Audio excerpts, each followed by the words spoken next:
엘리자베스는 베넷 씨의 5딸 중 둘째이다.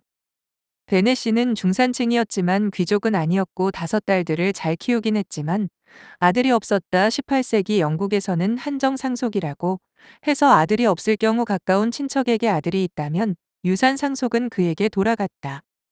그래서 만약 베넷 씨가 죽게 되면 그의 재산은 그의 조카 콜린스에게 돌아가게끔 되어 있었다. 어느 날 그 마을 근처 네더필드라는 곳에 한 청년이 이사를 온다.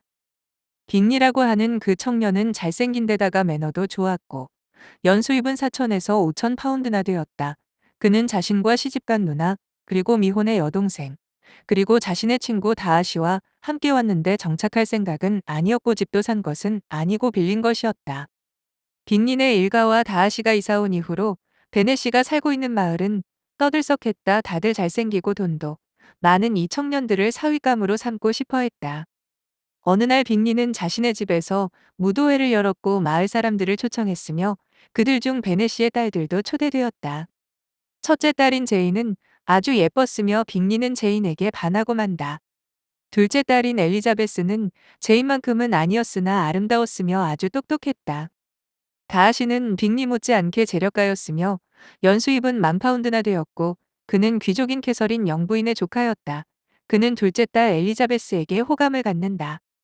하지만 무뚝뚝하고 내성적인 다하시의 성격 때문에 사람들은 다하시가 돈은 많고 잘생겼지만 그의 태도는 오만하다고 편견을 갖는다. 엘리자베스도 다하시는 빅리처럼 그렇게 다정다감한 모습이 아니었으므로 그에 대한 첫인상은 그리 좋지 않았다.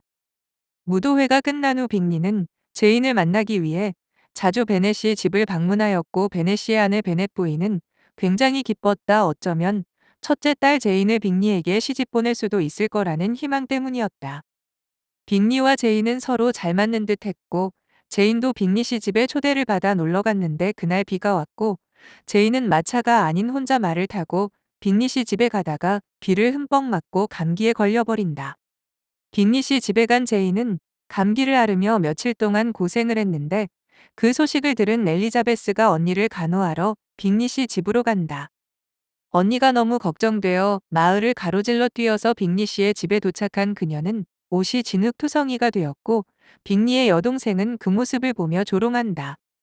빅리의 여동생은 엘리자베스를 경계하였는데 그녀는 다하시를 좋아하고 있었고 엘리자베스가 다하시를 두고 잠재적인 경쟁자가 될 것임을 직감한 것이었다. 제인의 감기는 낫지 않았고 거의 일주일 동안이나 빅리 씨 집에 머물렀고 동생 엘리자베스는 언니 제인의 간호를 열심히 했고 그 모습을 본 다하시는 엘리자베스에게 호감을 갖는다. 제인의 감기는 나았고 엘리자베스와 함께 집으로 돌아왔는데 어느 날 콜린스라는 사촌이 베네시의 집을 방문한다. 그는 베네시가 죽으면 그의 재산을 상속받을 예정인 사람이었고 캐서린 영부인의 은총을 받아 그 마을 목사가 되었으며 이제 안정된 생활이 가능해졌으니 그의 신부감을 찾으러 그 마을을 방문한 것이었다. 콜린스는 그 마을 사람들과 어울리며 신부감을 찾았으나 그만 엘리자베스에게 반해버렸고 그가 마을을 떠날 때쯤에 엘리자베스에게 청혼을 한다. 그 당시에는 사촌 간의 결혼이 허용되는 모양이었다. 엘리자베스는 콜린스에게 별로 관심이 없었고 그의 청혼을 거절했다. 콜린스는 자신과 성격적으로 맞지 않는다고 생각했다. 콜린스는 놀랍게도 그 다음날 옆 동네 샬럿이라는 아가씨에게 청혼을 했고 샬럿은 엘리자베스의 친구였다. 콜린스가 머물며 그 마을 식사 모임에 자주 참석했는데 샬럿은 콜린스의 말을 아주 잘 들어주었고 샬럿은 엘리자베스처럼 성격이 뚜렷한 편은 아니었고 무난한 성격이었기 때문이다. 콜린스는 샬럿과의 결혼을 승낙받았고 샬럿 부인이 된 샬럿은 콜린스와 결혼하여 콜린스가 살고 있는 마을로 떠난다. 어느 날 옆 동네 메리턴이라는 마을에 군대가 주둔했는데 마을 처녀들은 젊은 남자 장교들을 많이 만날 수 있었기 때문에 매우 환영했다. 베네시의 딸들도 마을 모임에 자주 참석했고 거기서 위컴이라는 장교를 만났다. 위컴 장교는 잘생기고 화술과 매너가 좋았고 처녀들에게 아주 호감을 샀다. 어느 날 다하시와 위컴 장교가 마주칠 일이 있었는데 그 둘은 전부터 아는 사이였는지 아는 척을 하였으나 둘 사이는 매우 나빠 보였다. 위컴 장교의 말로는 자신의 아버지가 다하시 씨 저택의 집사였고 일평생 그들을 위해 열심히 일해주다가 돌아가셨는데 다하시의 아버지는 위컴을 아주 예뻐했고 그 동네 목사로 임명해주겠다는 약속도 했는데 다하시의 아버지가 돌아가시자 다하시가 갑자기 그 약속을 깨뜨렸다는 것이었다. 그래서 그는 목사가 되지 못했고 어떻게 하다가 군인이 되었다고 다하시에 대한 험담을 늘어놓았다. 엘리자베스는 위컴의 말을 듣고 다하시를 싫어하게 된다. 한편 빅리와 제인의 결혼을 고대하던 베넷 부인의 바램과는 달리 빅리 일가와 다하시는 어느 날 런던으로 떠난다. 일 때문에 잠시 떠날 것이라고 한 말과 다르게 그들은 몇 달이 되어도 돌아오지 않았다. 제인은 빅리가 자신을 잊었다고 생각하고 상처를 받았고 엘리자베스는 그들이 떠난 이유가 다하시가 빅리와 제인의 결혼을 반대했기 때문이라는 소문을 들었고 그 후 다하시를 더 싫어하게 된다. 빅리는 아주 부자였고 상대적으로 베네시 집안은 그렇지 못했기 때문이다. 몇 달 후 제인은 런던에 외삼촌이 살고 있었고 외삼촌이 초대했기 때문에 런던에 갈 수 있었다. 런던에서 얼마 동안 머물렀지만 그 소식을 빅리가 아는지 모르는지 빅리는 한 번도 찾아오지 않았다. 빅리의 여동생이 제인을 한 번 찾아왔지만 의례적인 인사만 하고 돌아갔고 그 전에 아주 살갑게 대하던 그런 태도가 아니었다. 제인은 빅리와의 인연은 끝났다고 생각한다. 다시 몇 달 후 엘리자베스도 외삼촌에게 초대를 받았고 외삼촌과 외숙모 그리고 엘리자베스는 약 한 달간 마차를 타고 여러 지역을 여행할 계획이었다. 마차 여행의 경로에는 다하시의 저택이 있는 마을도 통과하게 되었는데 그들은 잠시 그 동네에서 내려서 다하시의 저택을 구경한다. 하인들의 말로는 다하시는 지금 집에 없으며 내일 돌아올 것이라고 했고 그래서 허락을 받고 그 집안 곳곳을 구경할 수 있었다.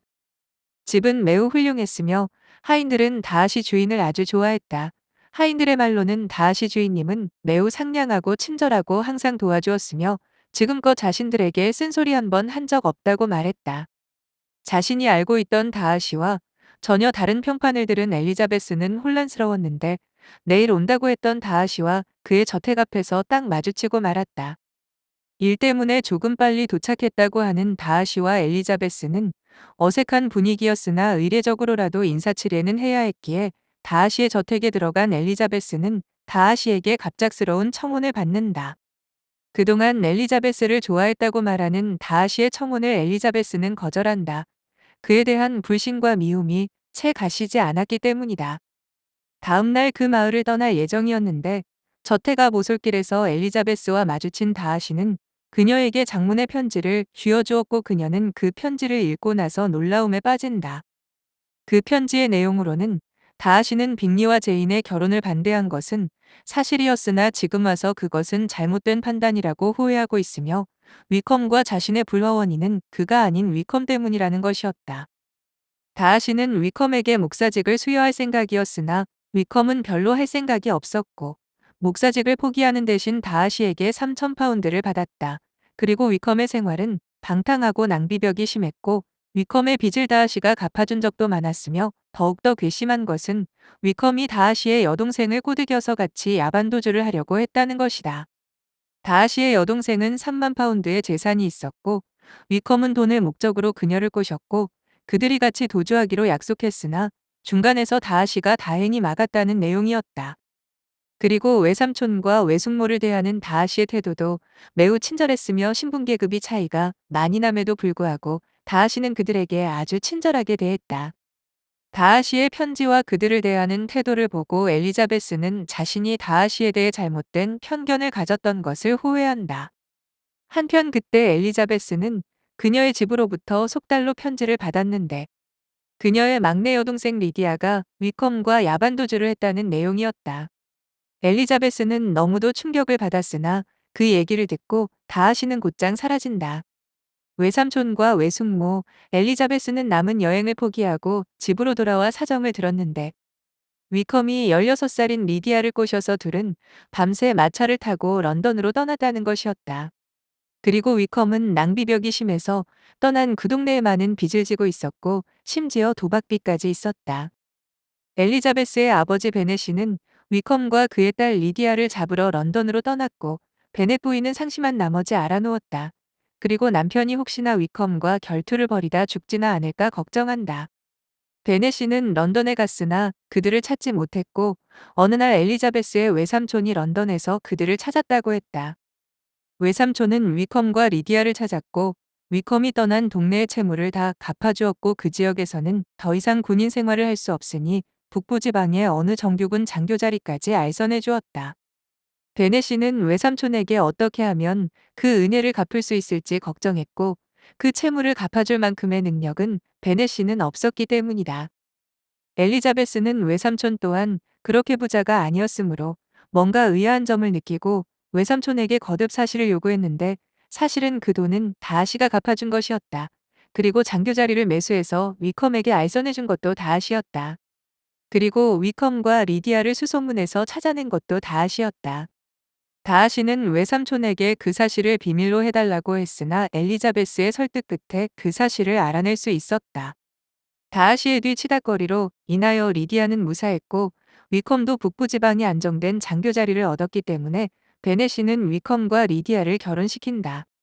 막내딸이지만 제일 먼저 결혼을 시킨 베넷 부인은 매우 기뻐했다. 한편 빅리씨 일가와 다하시가 그 마을을 떠난 지 1년 정도 된 어느 날 그들이 다시 그 마을로 돌아온다는 소식을 듣는다. 제이는 이제 빅리를 만나도 흔들리지 않을 것이라 결심하였고 다하시를 다시 보게 될 엘리자베스는 그에 대한 마음은 사랑으로 바뀌었다 하지만 엘리자베스가 한번 거절했던 다하시의 청혼을 다시 해줄지 걱정이었다. 빅리는 베네시의 집을 방문했고 언제 그랬냐는 듯 다시 제인에게 호감 표시를 하였다. 그리고 며칠 뒤 빅리는 제인에게 청혼을 한다. 베네시는 그 결혼을 승낙했고 그들은 약혼을 했다. 베넷 부인은 그처럼 부자 사위를 얻은 것에 놀라서 기뻐한다. 엘리자베스는 다하시와 다시 만나게 되었으나 그의 적극적이지 않은 태도는 여전했고 또 실망을 했으나 다하시는 이미 그녀의 아버지와 결혼 문제를 상의한 상태였다. 며칠 뒤 아버지에게 부름을 받고 엘리자베스는 아버지의 서재로 갔는데 아버지에게서 다하시와 자신의 결혼을 승낙했다는 얘기를 듣는다.